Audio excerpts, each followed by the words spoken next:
This is the Shoulda Bet More podcast, presented by Goal Boys Network. Here's your host, Will Hill. Welcome to the Shoulda Bet More podcast, presented by Goal Boys. Coming up on the show, Jeff Parles, our buddy from Sports by the Book, will join us. We'll talk some NFL, some college football, look ahead to the quarterfinals, maybe even talk some baseball, get his thoughts on these moves tend to continue to trickle in here piece by piece here. Corbin Bernstein's with Arizona this weekend, so we'll see what Jeff thinks. And before I forget, we usually do these shows Monday, Wednesday, Friday. This is obviously the Monday episode. Like 99% sure we're going to bump the Wednesday episode up to Tuesday just because we do have a college football playoff game Tuesday night, Penn State and Boise.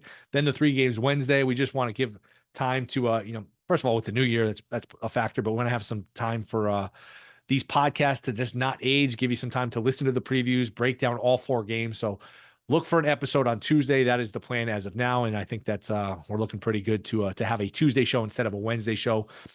But we'll start with the NFL. And I think the story is Minnesota, because I can't think of too many times where a team has a game where they're playing for not only division, but for the 1 seed and the punishment. And there's so much at stake now with only the 1 where, hey, if you don't get the 1, the loser of this Minnesota-Detroit game, and it's an odd thing where Detroit plays Monday night and the game doesn't matter, but this Minnesota-Detroit game, the loser drops all the way to 5. So there's so much at stake. The division, the bye, the 1 seed. It is all in. I know I've talked about Minnesota in past weeks as being a sleeper. A month or so ago, they were 11-1 to win the division. Well, they are a 2.5 point underdog. That 11-1 is like plus 120, plus 125, because they are a very small, very short favorite against Detroit, and that sets up a massive week.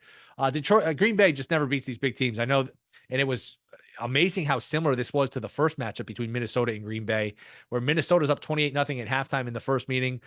They only win by 2, a bunch of, late points by Green Bay. Minnesota felt like was in control throughout, got dicey late. Same exact script today.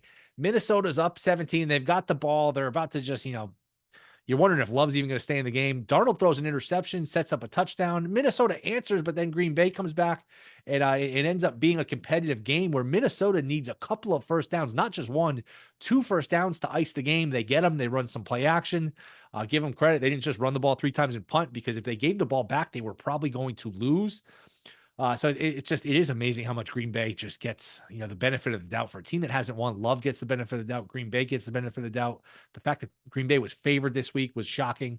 Minnesota was the better team throughout the day, and Minnesota wins. So a couple things quickly about this game. I thought it'll get forgotten because Minnesota won, but their second to last drive, Minnesota had 3rd and 15. They threw the ball. It was incomplete. They were being aggressive. I would have actually just ran and taken the minute off the clock or made Green Bay use their timeout. It almost came back to burn them, but like I said, Minnesota was able to get a couple first downs. Akers with a tremendous catch where he loses his balance. The ball almost hits the ground, but he maintains control. That would have set up an interesting 4th and 2 where Minnesota would they have run another play and tried to get the first down where, hey, if you get it, you win. If you don't, you're probably going to lose. That would have been fascinating. But that's not something they had to worry about as they win and they set up this epic battle. I would think this would be the Sunday night game heading into next week, the final game of the season on NBC, because there's not a lot of other options. And this is the theme today, theme going forward. Usually heading into week 18, you don't have this much decided. We know 6 of the 7 playoff teams, and Denver gets a layup against Kansas City, where Kansas City is going to rest their starters. And Washington, Atlanta is playing right now. We know most of the teams in the NFC. There's very little at stake heading into week 18. I think that was one of the big themes today in the NFL was, look, anytime you have 2 games on Wednesday, a game Thursday, 3 on Saturday, then 1 on Monday, that's 7 games right there that are wiped off the Sunday slate. The Sunday slate was very, very weak. Only a handful of games early, only 2 games late, which I can't remember it happening much, if at all, to only have 2 4:00 games. And one of them was Browns Dolphins, which was really tough to watch. But I mean, that's just the price you pay. We like these weekday games. You're going to pay a price on Sunday for it. And we paid a price today because, me, like everybody else, you settle in, Sunday, 1:00, ready to watch football. And I know what teams you're playing, obviously, but I don't always know like what times. Then the games are about to start. You say, wait a second, this is Raiders Saints. This is Giants Colts, which I'll get to. This is just bad game after bad. Jags Titans. I mean, you could have skipped the 1:00 games and not miss much based on the matchups. Then the games end up not being any good. Jets Bills was a disaster. So it was a weird situation where Sunday at 1:00 was really not appointment viewing. And the story And keep this in mind for next year. Keep this in mind for week 18. These teams don't tank. These players don't tank. Now, once in a while, you'll get a team like Cleveland who puts Thompson Robinson at quarterback and says, hey, the best way to lose games is just put a bad quarterback out there. But for the most part, these players play hard. If you don't play hard, you're going to get hurt or get somebody else hurt. And half these guys aren't going to be on the same team next year anyway with all the changeover in the NFL. So what do I care about getting you a better pick? I'm probably going to be on another team, most of these guys, or a lot of these guys. So the Giants win. They annoy their fans as they were set up to have the first pick. The Raiders have now won 2 in a row. They've dropped in the draft. So the draft is the interesting story here. And I know you're annoyed if you're the Giants. They had a miserable year, this miserable run. At least I'm going to get the first pick overall. And then you lose out on that. You just kind of throw your hands up in the air and just say, hey, I'm apathetic at this point. I don't even care anymore. This team is so dumb. But look, what do you want them to do? Go out there and lose on purpose or throw out DeVito or throw out a bad quarterback? I guess the silver lining is it's not a great year to have the first pick. Now, I know you'd rather have the first pick than not, because even if you want to trade down, you have more ammunition, you get more picks, you'd stockpile. I get that. But maybe it's a blessing in disguise. I remember when the Jets missed out on Trevor Lawrence a couple of years ago. It was the end of the world. They won a couple games. Oh, no, Lawrence is going to be great. Now, they ended up with Wilson, who stunk, but Lawrence is nothing special. So this idea that, hey, we have to get the first pick, you might look back in 3 years and say, man, it was a blessing in disguise. We got the third or fourth pick. We ended up with a better player. We end up not reaching on a quarterback.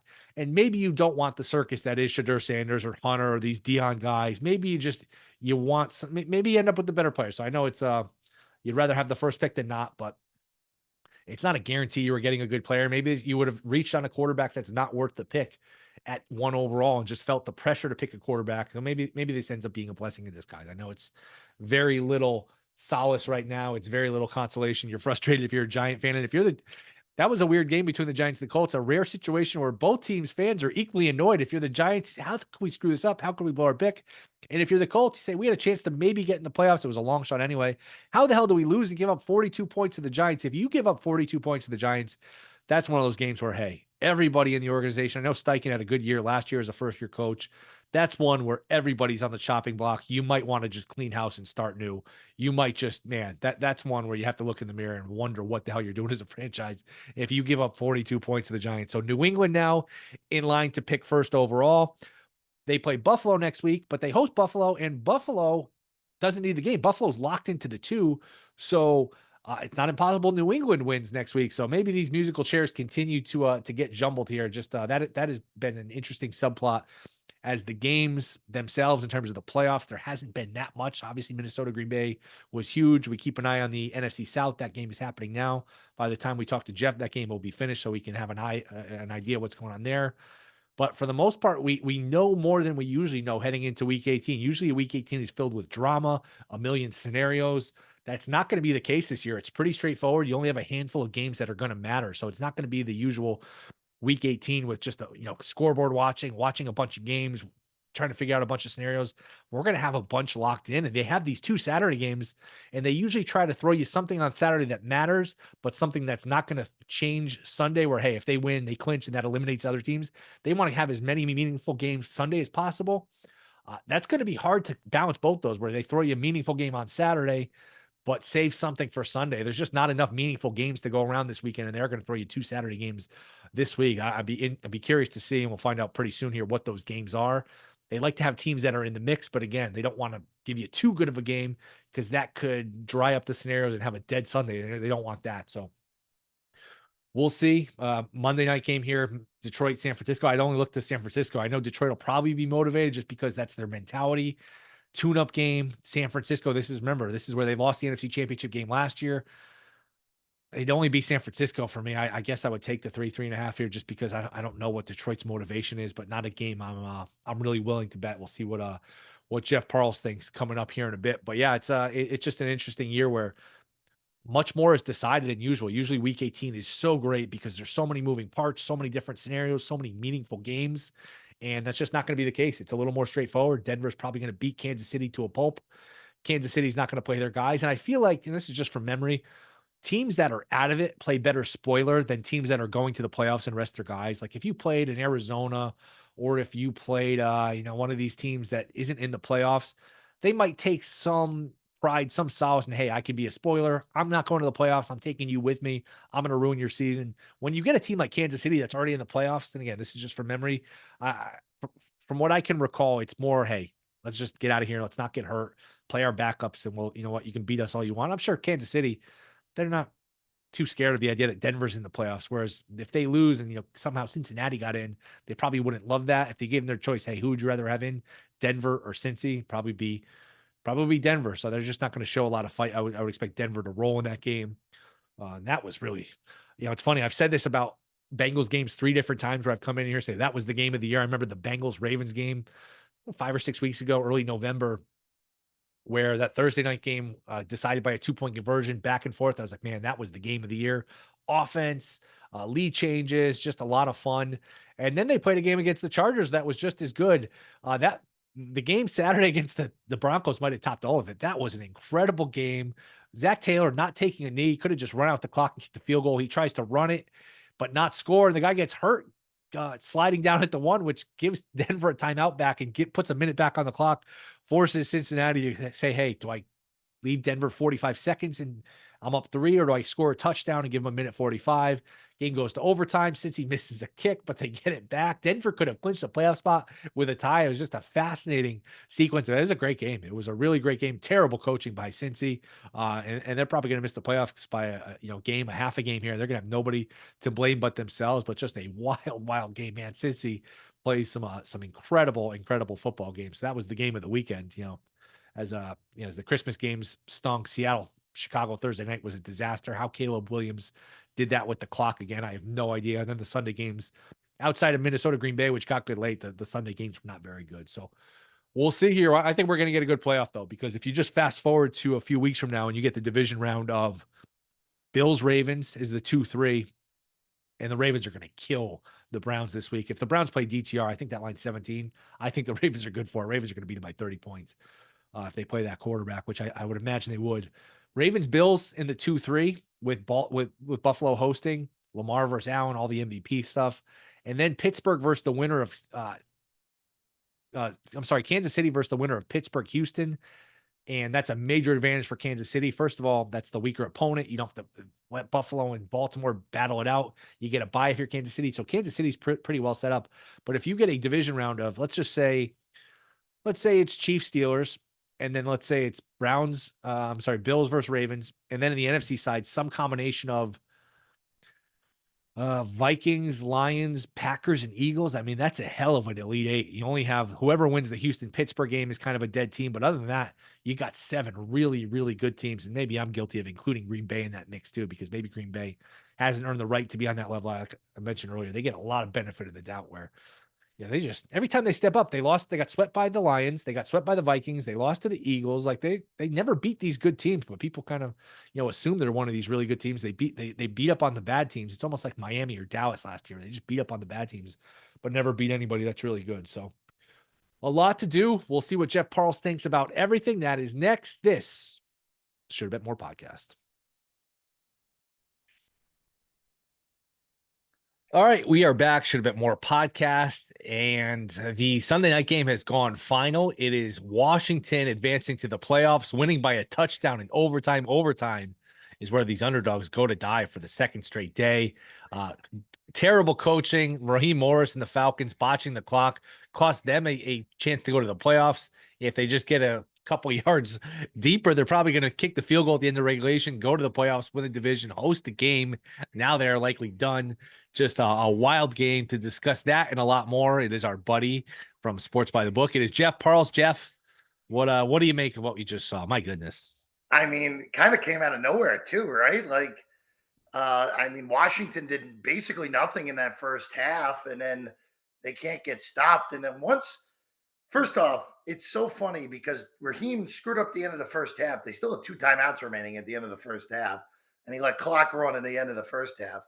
Then he makes a decision that, what do you think, about a third of the NFL coaches would have made, that 4th and 11 with about 3.5 minutes to go, which I thought was 100%. Hindsight's not 20/20 on this, Will.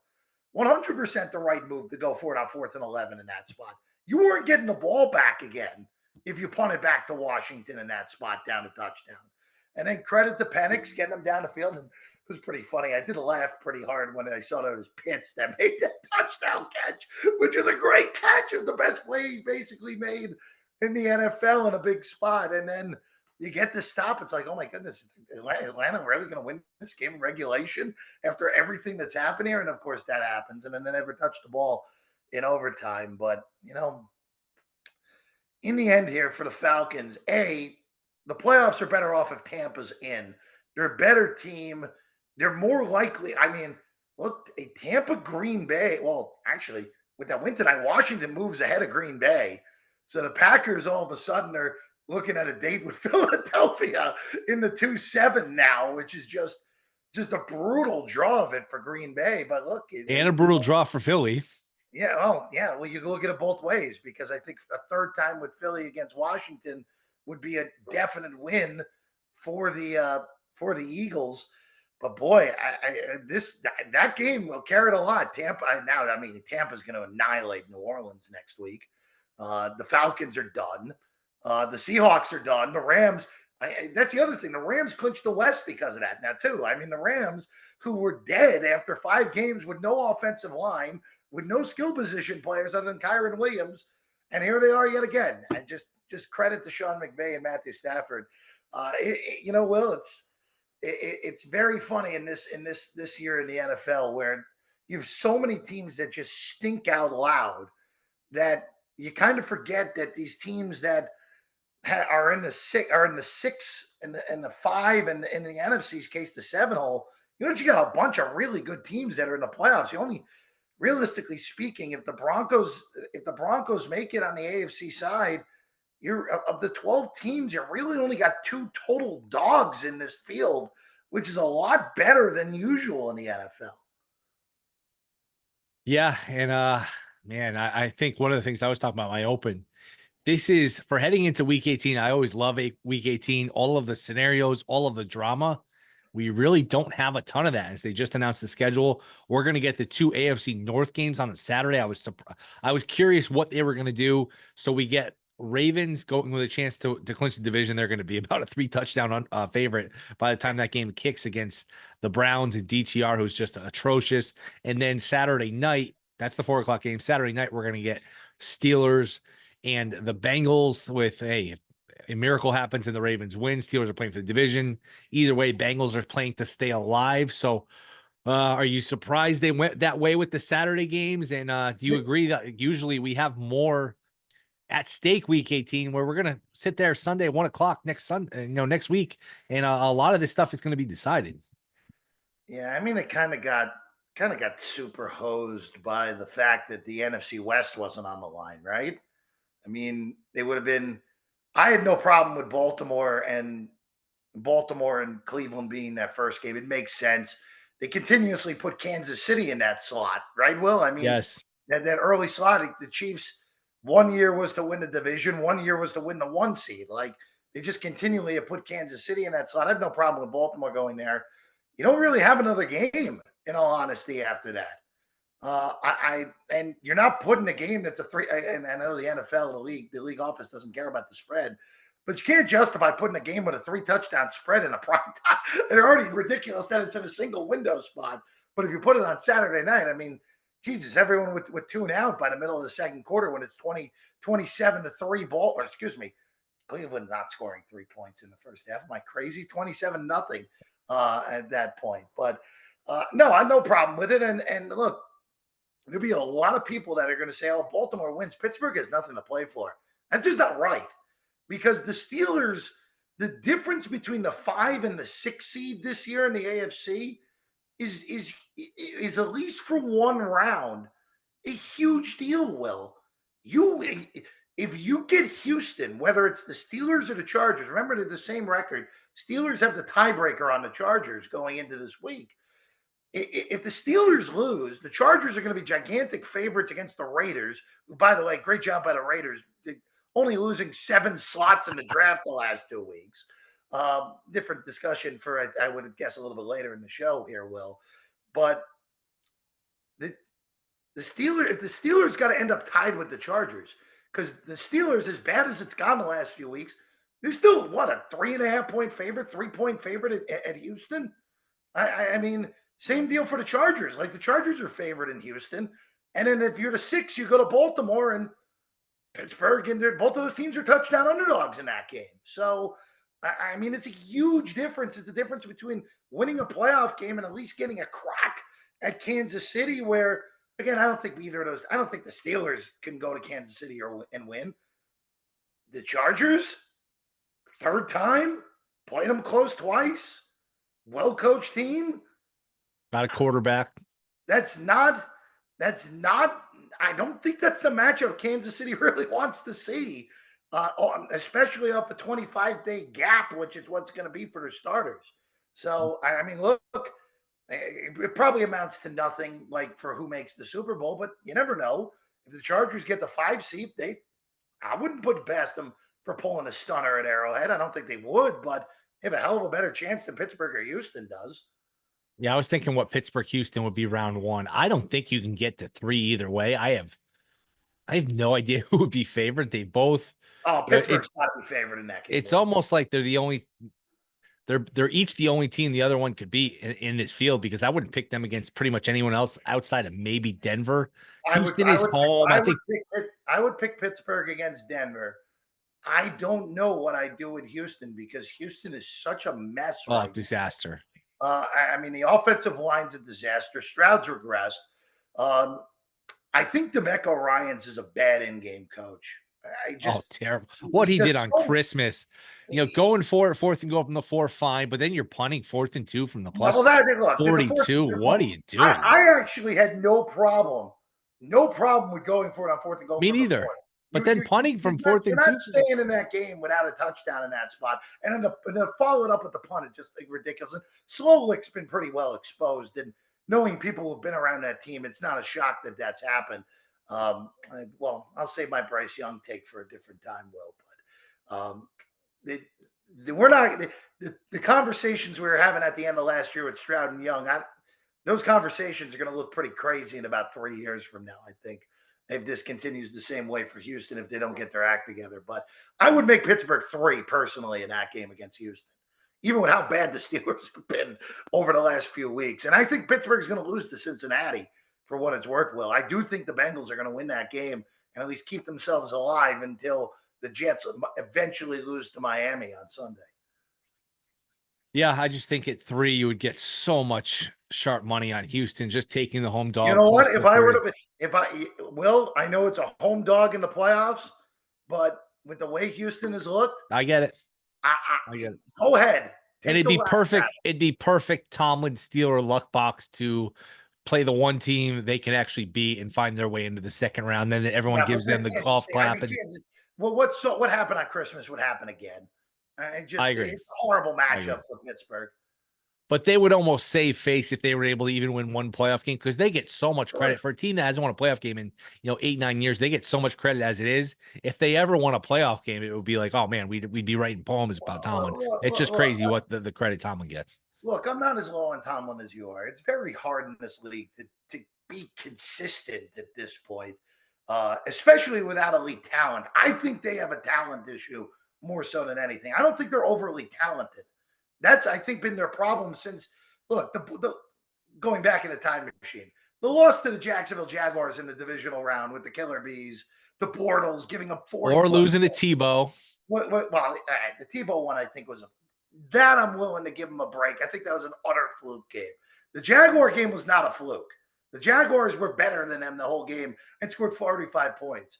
That was bad. But look, I think with that team, the only reason they continually are in the playoff mix is because they have a good head coach. I think they've been devoid of talent for 8 years at this point, personally. I don't think they've had good quarterback play since that last team. They haven't really had high-end. I agree with all that. Other than maybe one. I just don't think. I think he's the reason that team has at least been in the mix. If they had a bad coach, I mean, you're talking about. I mean, they could have been on the streak. Denver's on them, missing the playoffs. I agree with just about all of that, except for a couple things. First of all, do you like all of the, hey, we're down 14 and we're on the plus side of the field and we're going to punt with 7 minutes to go? Those are terrible. This is the part of it I agree with you on. I'm not saying Tomlin's perfect. Also, those last years of Roethlisberger, those last 5 or 6 years, he had Roethlisberger, he had Antonio Brown, he had Bell, he had good defenses. Sure. And he's overachieved with middling talent there were a lot of years where he did less with really good talent. It's almost like he's going to go 9-8 with whatever kind of team you give him. You give him a great team, he's going to go 9-8. You give him a crappy team, he's going to go 9-8. So he underachieves with the good teams. He overachieves with the middling teams. Yeah, and you know what? For me, like if Mike Tomlin coached the Jets and made the playoffs 3 times, I'd be very happy. I get it. Right now. I So get it. I mean, it's just kind of like for the Steelers, like like they haven't been to the Super Bowl since they lost to Rodgers and the Packers. So like, And the year they won, Brady got hurt, the bracket broke right, Giants got upset, all these different things. Favre with the Jets got hurt. A lot of things broke right. And look, that's 2008. That's a long time ago a since he long time won. ago. It was 2000. Look, that was What, 4 playoff games since? what they won 2 the year they made the Super Bowl. I think it's 5. I think it's 5. Will I think it's 5. It's not But that still, many. look, there's I get where you're coming from. I just think that with especially this team this year. I mean, the fact that this team won double-digit games. I get it. This team stinks. They're not a good team. I get it. And they're still there. But also that's a testament, I mean, the race for the first pick is one of the most ridiculous things I've ever seen in this league. Can you remember a year where you legitimately have 9 teams within 1 game of the first pick going into the last week? Like it's ridiculous how bad the bottom of this league is this year. All right, take it away from there, because that to me was, one of the big stories of the day. And the other one was Minnesota Green Bay. We'll get to Minnesota in a minute because that is obviously the Sunday night game next week. That was just announced as we knew. But to me, you sit down Sunday, 1:00, you get into your routine. It's like, wow, these games stink. You had 7 games on non-Sunday between the Netflix games, Thursday, Saturday, Monday. And the race for the one, like you mentioned, the Giants win a game. The Raiders have won 2 in a row. So, this idea that these teams are tanking, it's just not how it goes. And now it's kind of turned upside down where the Patriots have the driver's seat to get the one. But who knows? They might win next week. Well, let's start with the Giants, because the fact that Drew Lock, after looking as awful as and look, I'm a Drew Lock defender. Covered him when I was at Missouri. Think he's a great guy. It was upsetting as a Missouri grad and someone who covered him to see how bad he has been with the Giants. And then for him to uncork the 6th best game in the NFL by a quarterback since 1999 by EPA is one of the most outrageous things of all time, Will. I don't know if you saw that. The only games that have been better than him since 1999 by EPA per play are 2 games from Peyton Manning, a game by Phillip Rivers, a game from Lamar Jackson in 2019, and 07 Tom Brady game. Like, absolutely incredible. Like, are you kidding me with that? Are you kidding me that could happen? And look, on the flip side of that, real quick, for Indianapolis, could not have happened to a better team with what has happened with them this year. They bungled the Richardson situation. I'm happy Flacco. We don't have to talk about Flacco anymore. He's been a corpse this year. So I'm happy we don't have to even discuss that. But it is amazing what's happened with this race, where the Giants basically up until this week, it looked like the worst team in NFL history the last 6 weeks. The Raiders, who I have thought all along were the worst team in the NFL other than Carolina when Carolina was at its absolute bottom. The fact that forget that they've won 2 in a row, Will. The Raiders were favored these last 2 games, Will. Like, they were favored in both of these games and won them both. And now, look, it's New England's going to be playing the Buffalo backups. There's absolutely no reason for Allen to play more than let Allen continue his consecutive game streak. Let him play a drive and get him out for the Bills. And if Drake May plays like he did 2 weeks ago against the Bills, New England's winning that game. So, like, the Titans are the big beneficiary of this. But the sick part with that, Will, guess who? The Titans play the Texans. The Titans are probably going to win, yes. And the Texans are probably going to play Davis Mills this week for the majority of the game. Like, there is still a lot of ways for this to get very weird over the final week of the season, Will. It's astounding. It's really funny. The only 2 teams, the Giants may end up with the first pick anyway because they're playing the Eagles. And even the Eagles backup should beat the Giants. But like the only 3 or 4 win team other than the Giants that I am 100% certain will not win next week is the Bears because they're not capable of beating the Packers. That's the only 3 or 4 win team that I am certain will not win in week 18. Although the Packers might just treat it as a bye. Doesn't matter. Well, they could trot you and I out there and they'd still beat the Bears. It doesn't matter. All right, we've danced around it. Minnesota, it's remarkable how similar 2 games were versus Green Bay, where they win both games by exactly 2. And if you watch play by play every game, it feels like both games against Green Bay, they could have won both games by 30 plus. It's very strange how they how remarkably similar and just odd those 2 games were. And now we set up Minnesota versus Detroit. Detroit laying 2.5 for everything. The North. The 1 seed, that's it. That's it at home? Wow. Wow, that really I mean, you think about it, the worst unit on the field is going to be the Detroit defense. You just said it. That's the market is telling you, and the bookmakers are telling you that the Detroit defense is by margin the worst unit in this game. By margin. And, Will, this game is going to dictate who makes the Super Bowl in the NFC. This game's going to dictate it because if Detroit wins this game, even with all the defensive problems, again, Green Bay, I do think if Green Bay gets a third crack at Detroit, they can beat them. I really do think. Are we at the point where we got to stop a little bit with Green Bay and they get too well, much here's the problem with Green Bay now. Green Bay has lost every game against the high-end teams. Yes. So yes, you have to now, at least for me, even though I like watching the 2 games against Detroit. The first game, if Jordan Love doesn't throw that pick 6 at the end of the half, that's a 1-score game. And the second game, they were dead even.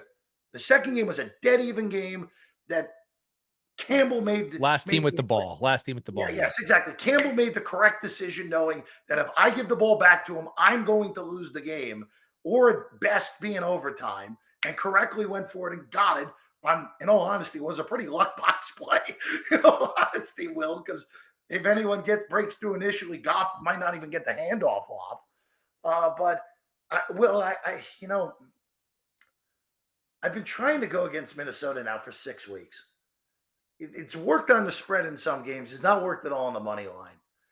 And at this rate, like, what's the point? Their defense is good.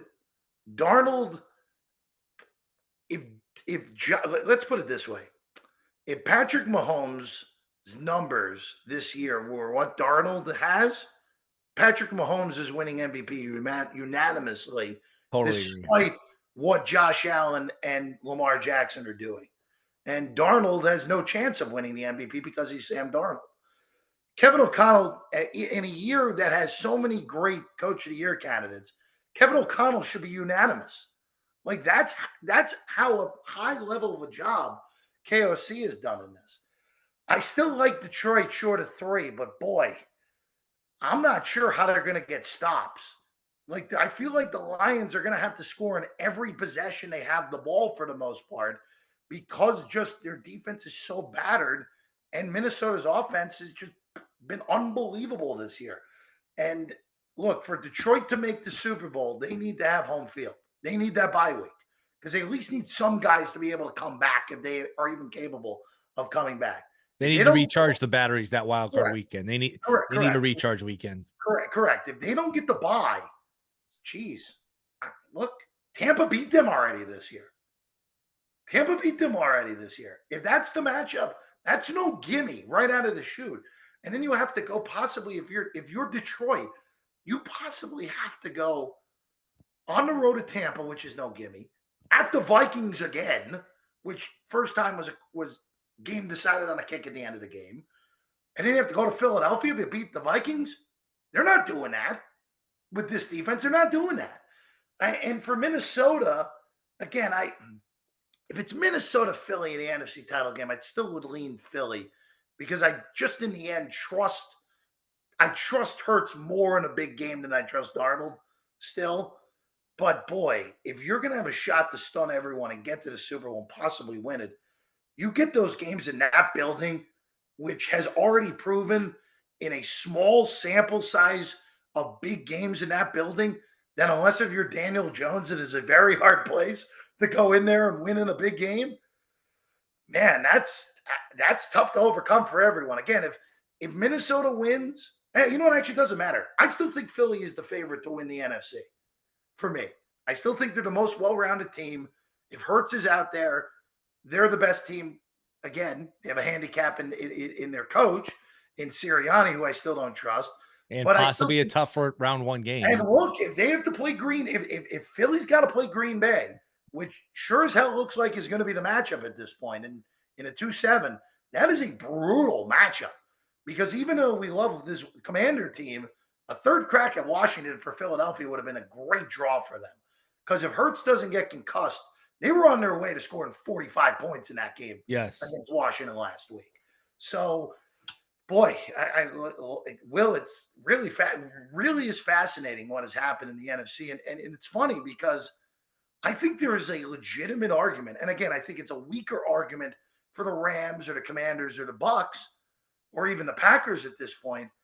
But I think you can make a legitimate argument that all 7 teams, assuming it is Tampa and not Atlanta, out of the NFC South, you can make a legitimate argument that all 7 of them could possibly make the Super Bowl. I cannot remember another, especially in the 7-team format. We've been doing it a short time. But, geez, even when we were still in the 6-team and 8-conference format, well, the last time you were able to say that all 6 teams that made the playoffs, now 7 in one conference, all had a legitimate argument to make the Super Bowl. I can't remember that. All right, we'll move on to college football in a minute, but less than 5-word answer. Who is in the Super Bowl and who wins? Kansas City over Philadelphia. Wow. Okay. Yeah. Just a rematch of 2 years ago with the same result. Yep. Okay. And just quickly, any awards? This will probably be the last week. Awards will even be up. Yeah. MVP, Coach of the Year, Rookie of the Year. It feels like similar to, hey, we're going into week 18 in terms of like a lot of things are decided. It doesn't feel like many of these awards are up for grabs, except I guess maybe Comeback Player of the Year. I think Allen's going to win MVP. Daniel's going to win Offensive Player of the Year. I have no idea. I don't follow much on the defensive side, but any awards thoughts? I think if Lamar goes out and dominates Cleveland in front of a single window audience and Allen plays one series, we could be getting towards a legitimate tie. Like, it would not shock me. 50 votes. I know we actually now count all the votes, so it might come down to second and third place, but this is going to be an obscenely tight MVP race. Who would your vote go to? Who would you vote for? If I had a vote right now, I would vote for Josh Allen.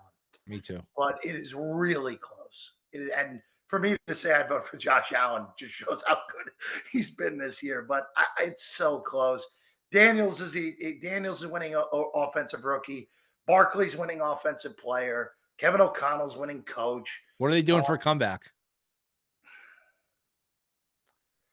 It all depends on if the voters follow the rules. I agree. I had Sando on 2 weeks ago, and I basically asked him, "Hey, are you going to follow the rules?" He goes, "Absolutely. I'm going to look at the guidelines. I'm going to look at the criteria, and which would eliminate Darnold, but I don't know that everyone else follows that criteria." Yeah, that's my thing. Like, yeah, if we're going off of the, hey, you were not any good, and now you turned into a high-end player rule, Darnold would win unanimously. Sure. And he should win unanimously. But I think I have no idea. I really have no idea. Me neither. Because all the injury guys. I don't think it'll be Rodgers. No chance. No chance. By the way, I was shocked Aaron Rodgers even had a 1.2 QBR on Sunday. I've watched a lot of awful quarterback play forget in my lifetime, just in the last 3 years. Other than Tim Boyle, that was the worst quarterback game I can remember from a Jet quarterback. And that includes the 6 inches gained in the second half game from Zach Wilson against the Patriots a few years ago. Who's the kid from Washington State? Luke Falk started. So Will, I don't know if you saw this. When Ritter played that Monday night game for the Raiders, Mr. ACL is someone on Twitter I respect his acumen when it comes to this. Tweeted out that he had Pierce and Ritter as the worst QB coach combination he can ever remember, which got me thinking the Jets have had a lot of bad combos. And the one that my brain immediately went to was, wait a second, they had Adam Gase, Luke Falk for 2 weeks. For 2 weeks. That, by the way, and part of the reason I remember that week 3 game in New England was the worst beat of all time for me. A Jet team total under 10.5. And the game, they ended up going over it because I don't know if you remember this. Jarrett Stidham threw a pick 6 to Jamal Adams with 6 minutes to go to make it a 2-score game. And Belichick had to put Brady back in the game because of how bad Stidham was in his 2 drives. I remember that because that was early in the season, the Monday night 3. where I think Week 3. Simeon was the backup and got hurt. Darnold had monoed and Simeon got you're hurt. Right. You're conflating 2 games. Week 2, the week before that was Monday night against Cleveland. I was actually at that game. Yes. Monday night against Cleveland, Odell Beckham's return to MetLife, and Myles Garrett broke Trevor Simeon's leg early in the game, and Falk had to come in, and it was like, Jesus, the Jets could play 16 quarters in this game and not make up a 14, not even score 14 points. But that was my answer for the at least modern day worst QB quarterback combo was Gase and Falk. I don't even think it was remotely close, honestly, even though there were some good ones in the Hugh Jackson, Cleveland Brown era, though. Yeah, Kaiser and Hugh Jackson, pretty much anyone. Kevin Hogan was a good one. Who was the kid from? Is that the kid from USC? Was Hogan? Cody Kessler is a Kessler. Kid Yep. Kevin Hogan was Stanford. Yes. So there were a lot of bad ones with Hugh Jackson in those two plus years in Cleveland. All right, last couple minutes. College football playoff. Yeah. Your favorite bet and who are the 4 winners? My favorite bet is Notre Dame. Ooh. Now, I obviously we had Chris Felique on Sports by the Book on Friday. Obviously, you're with him all the time. All the time on the group chat segment that you guys do on Bear Bets.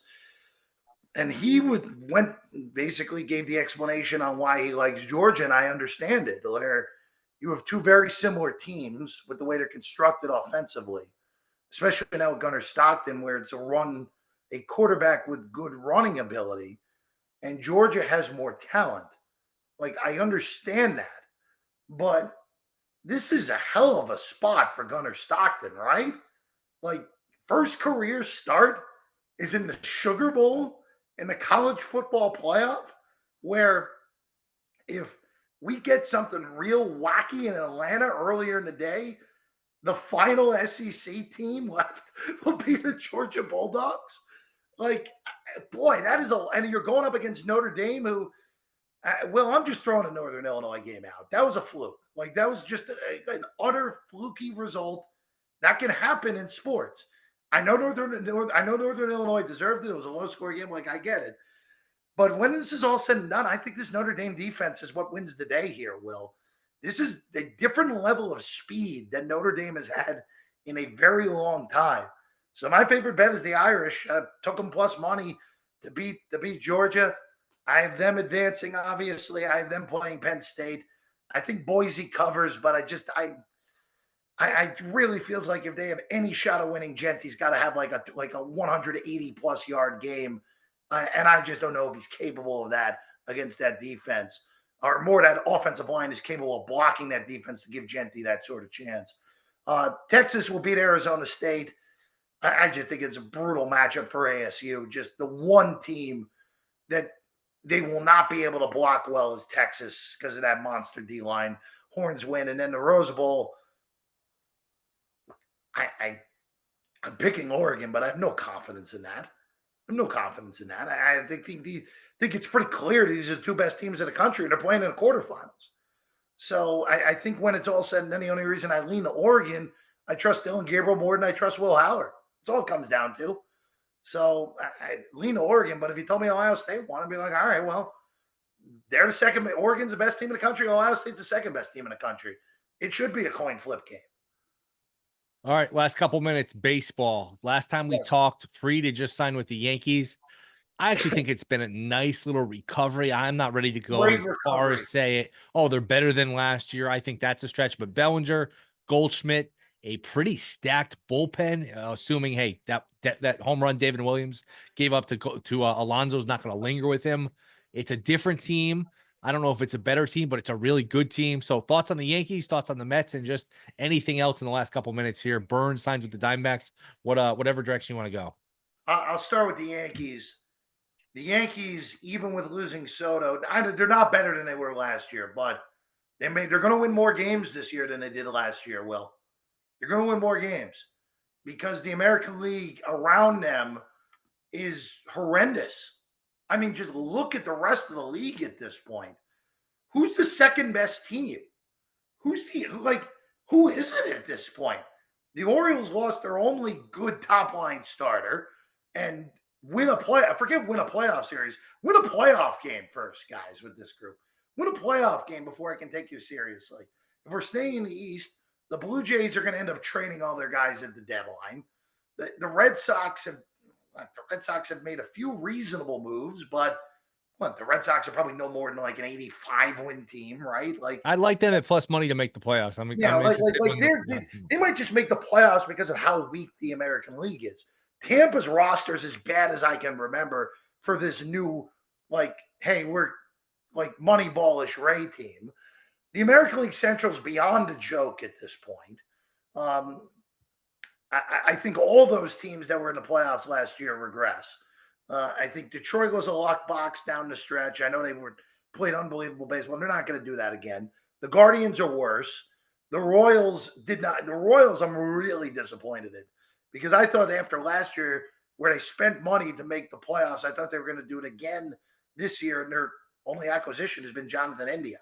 So disappointed in them. White Sox are awful. Twins.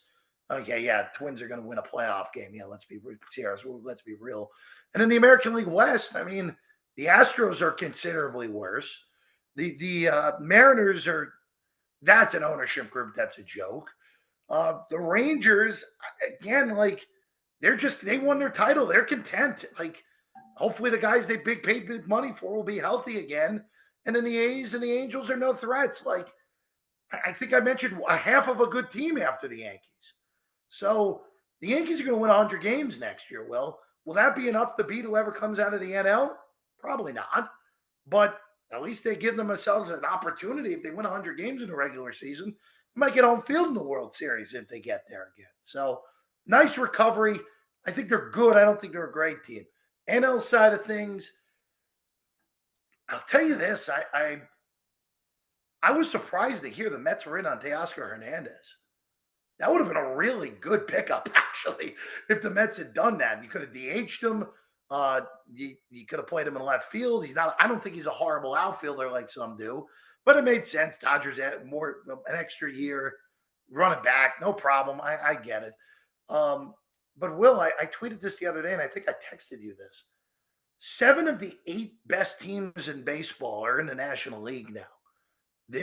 Especially after the Diamondbacks signed Burns, which was a shocker to me. I didn't even know that was in play, that Arizona could be on that. There is going to be one really good team that misses the playoffs next year, Will.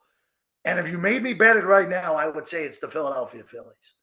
That would be my guess of, hey, one of these really good NL teams is going to miss the playoffs. I would say the Phillies because them and the Padres really haven't done much of anything this offseason.